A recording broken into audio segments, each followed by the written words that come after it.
വനിതാ സംവരണം നടപ്പാക്കാനെന്ന പേരിലാണ് കേന്ദ്ര സർക്കാർ പ്രത്യേക പാർലമെന്റ് സമ്മേളനം വിളിച്ചത്.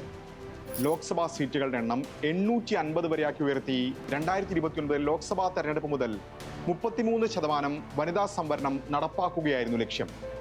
ഈ ബിൽ പക്ഷേ ലോക്സഭ വോട്ടിനിട്ട് തള്ളി.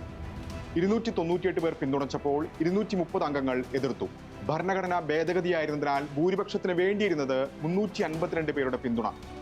ബിൽ പരാജയപ്പെട്ടതോടെ പ്രതിപക്ഷത്തിന് സ്ത്രീവിരുദ്ധ മനോഭാവം എന്ന പ്രചാരണം ശക്തമാക്കുകയാണ് BJP. യഥാർത്ഥത്തിൽ പ്രതിപക്ഷം വനിതാ സംവരണത്തെ എതിർത്തിരുന്നു. ആ വിമർശനങ്ങളിൽ വസ്തുതയുണ്ടോ? 2023 സെപ്റ്റംബറിലാണ് വനിതാ സംവരണ ബിൽ പാർലമെന്റ് പാസാക്കിയത്.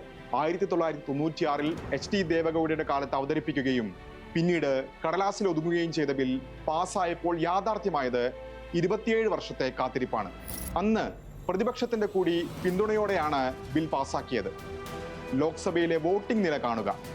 ബില്ലിനെ പിന്തുണച്ചത് 454 അംഗങ്ങൾ, എതിർത്തത് 2 പേരും. എതിർത്തവർ 2 പേരും AIMIM അംഗങ്ങളായ അസുദ്ദീൻ ഒവൈസിയും ഇംതിയാസ് ജലീലും. പിന്നെ എന്താണ് ഇപ്പോൾ സംഭവിച്ചത്? വനിതാ സംവരണത്തിന് അനുകൂലമായിരുന്നു പ്രതിപക്ഷം. ആ നിലപാടിൽ അവർ മാറ്റം വരുത്തിയിട്ടില്ല. സെൻസസുമായി ചേർത്ത് വെച്ച് സീറ്റ് വർദ്ധിപ്പിക്കാതെ നിലവിലെ 543 മണ്ഡലങ്ങളിൽ 33% സംവരണം ഉടൻ തന്നെ നടപ്പാക്കണമെന്നായിരുന്നു പ്രതിപക്ഷ നിലപാട്. സീറ്റുകൾ 850 വർദ്ധിപ്പിക്കുമ്പോൾ ദക്ഷിണേന്ത്യൻ സംസ്ഥാനങ്ങളുടെ പ്രാതിനിധ്യം കുറയുമെന്നായിരുന്നു പ്രതിപക്ഷത്തിന്റെ പ്രധാന ആശങ്ക.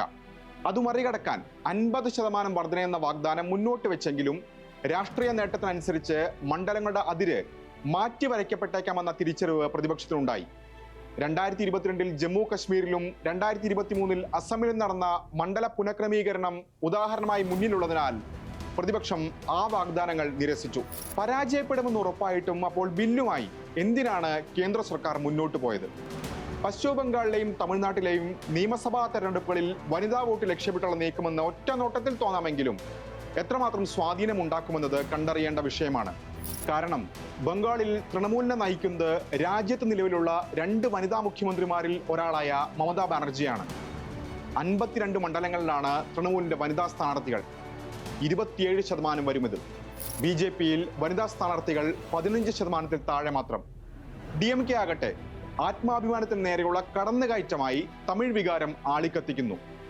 ഇറാൻ യുദ്ധം സൃഷ്ടിച്ച പ്രതിസന്ധി അടക്കം പല വിഷയങ്ങളിൽ നിന്നുള്ള ശ്രദ്ധ തിരിക്കാനുള്ള ശ്രമമെന്ന് വിലയിരുത്തുന്നവരുമുണ്ട്. അപ്പോഴും പ്രതിപക്ഷത്തെ വിശ്വാസത്തിലെടുക്കാതെ എന്തിന് ബില്ല് കൊണ്ടുവന്നു എന്നത് സർക്കാരിലെ ഉന്നതർക്ക് മാത്രം അറിയാവുന്ന കാര്യമാണ്. ഇക്കാര്യത്തിൽ പ്രതിപക്ഷവുമായി ചർച്ച നടത്തി അവരുടെ അഭിപ്രായങ്ങൾ കൂടി കേട്ട ശേഷം നടപടികളുമായി മുന്നോട്ട് പോവുക എന്നതാണ് സർക്കാരിന് മുന്നിലുള്ള വഴി.